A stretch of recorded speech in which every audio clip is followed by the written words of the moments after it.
Welcome back to my cave, place with walls and a ceiling. Welcome back to my something, where I sit and look into a very bright light, because somebody complained about the lighting, so this time I'm trying using a light, and really all I can see right now is this bright rainbow thing right here. It's like, you probably see shadows passing in front of my face. So hopefully this fixes the lighting problem that somebody complained about. Now, the house. Alright, right about now, pictures of the house are appearing on the screen around me. I did go back and check it out, and I took some still shots like I told you. As you can see, the external green is gone. I miss it a little now, honestly, because I got so used to seeing the green as I was running by. But it is gone.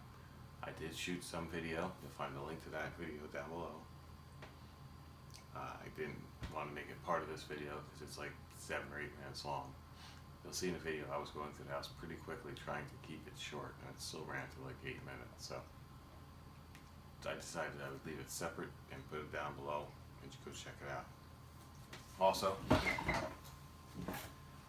those of you that are on my newsletter list, or on my Facebook page, or follow me on Twitter, know about the contest to win these books.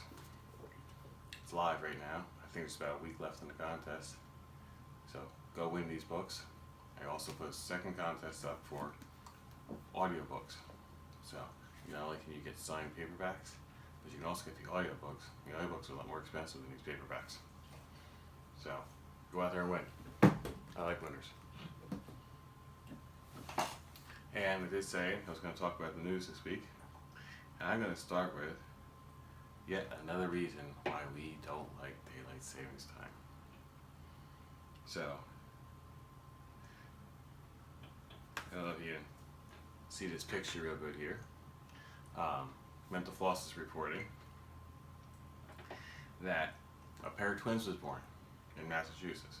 The problem with these twins is one was born at 1:31 a.m. in the morning. The other one was born at 2:10 a.m. in the morning. But with daylight savings time, the one born at 2:10 is now 20 minutes younger than his younger brother. So the older brother is 20 minutes younger than his younger brother. It may be confusing, and there was no time travel involved. It's just us messing with the stupid clocks. Because at 2 a.m. we rolled the clock back an hour, and they recorded the time of his birth at 1:10 a.m. instead of 2:10 a.m. Because we're mucking with the clocks for no good reason. Now, had nothing to do with schools or farmers or immigrant workers or whatever these silly stories are you heard. You go out to the National Institutes for Standards and Technology, you'll see that it got started with Benjamin Franklin as a way to save energy, which it doesn't do. Matter of fact, there's some talk that it may actually cost us energy. It definitely has some health impacts and things like that that people report on all the time. Bad news.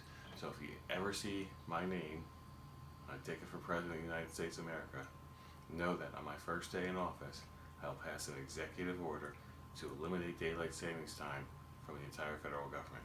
If the federal government stops observing it, the rest of the country will fall in place quickly after. So, keep that in mind. I have no idea what my other policies would be, but I am rock solid on that one. Another thing I saw in the news this week that I thought was kind of humorous is, see if this picture comes up. Mysterious space debris falls. Really, people? Do you not do research before you go to press? I'm just like some guy here who writes books, and I can tell you, this is not mysterious. You know what that is? I'll tell you. It is the second stage from the CZ-11 rocket that was launched on November the 9th. We know what this is. Astronomy.com, astronomy.com has the whole article if you want to read about what this mysterious space debris are. No government conspiracies here, no alien technology, just our own garbage falling back and hitting us in the head. There's probably a moral in that story someplace, but I'll leave that for you to figure out. So, next time you pick up an article and it talks about mysterious space debris, say, oh, did Did you think about looking it up to see what it might be? Oh. Not so mysterious. Sorry, guys. Real life doesn't, often isn't that mysterious. And that's really a good lesson for us, because Facebook is in trouble this week because they have done a very, very bad job of filtering out fake news on their website. Think about that for a minute. We're talking about Facebook. If your primary news source, your primary source of information is your feed on Facebook, maybe that's the problem.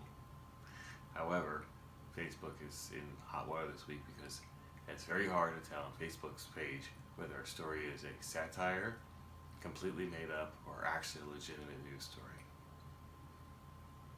Yeah, I'm going to suggest you probably should not depend on Facebook for your news feed. Just going to throw that out there for you to consider. Alright. Another story, this one the things that we pay for to have studies on.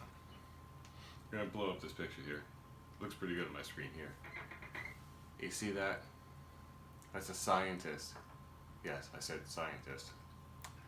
Tickling a rat. For science. Apparently the rat likes it. I don't know much about rats, but the article tells me that's a picture of a happy rat being tickled, who laughs, by the way, in ultrasonic frequencies. So nobody can hear him laugh, they just tickle him. And apparently, after tickling sections, the rats run around the cage doing happy joy jumps, which I didn't know rats had happy joy jumps, but apparently they do. And this is being reported by Discovery magazine. Because here's the fun thing about science. Science still doesn't know why we're ticklish, or what function tickling serves, or why you can't tickle yourself. Yes, these are all things that they're trying to study and figure out.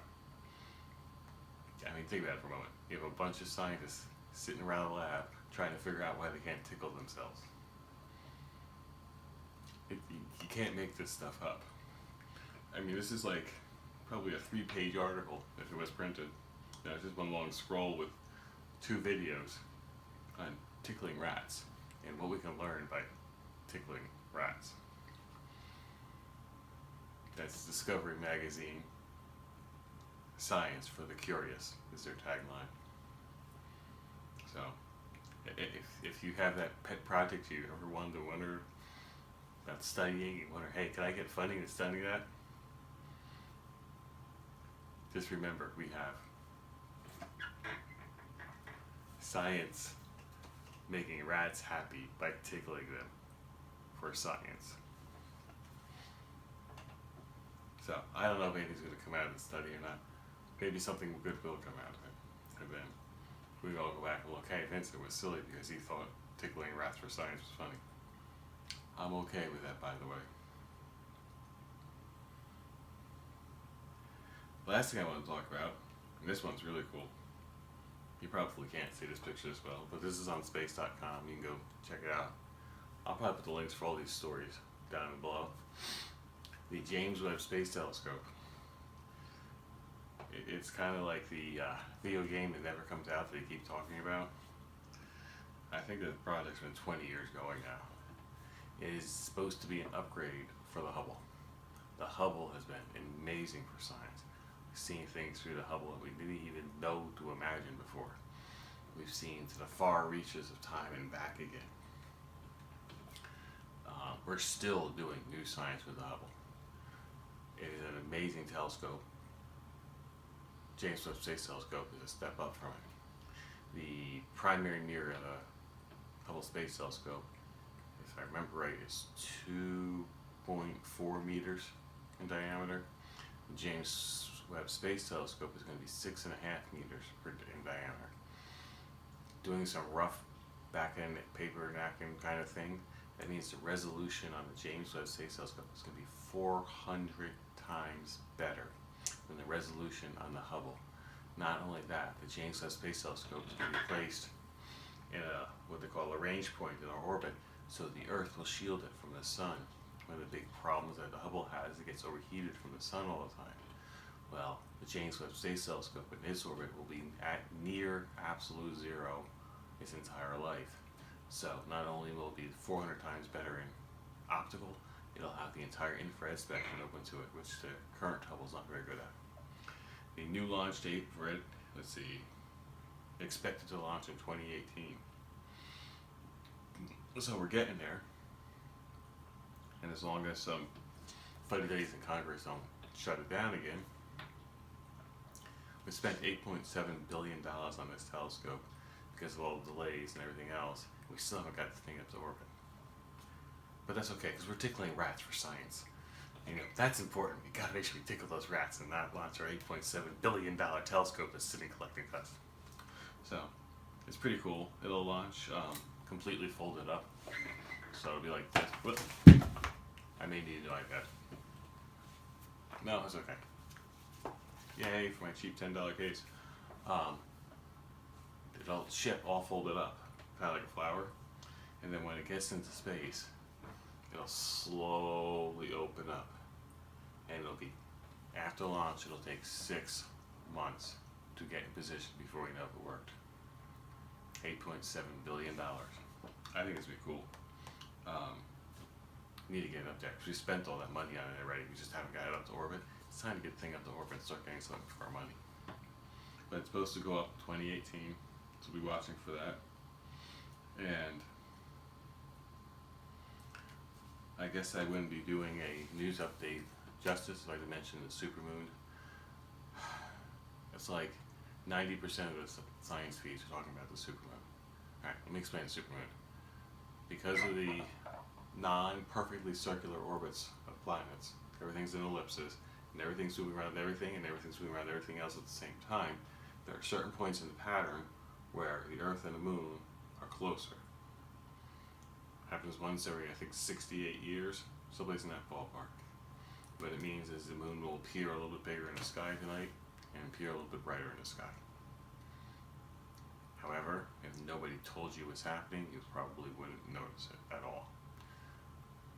That's probably not right here, but if I remember, I'll look out the window and see how bright it looks, but it's probably not right here. So, I want to keep this video on the short side. I'm trying different lengths. I think this is probably what I'll probably do each week. I'll probably handle news articles and talk about them, unless I have book news and updates, which I don't have any book updates this week.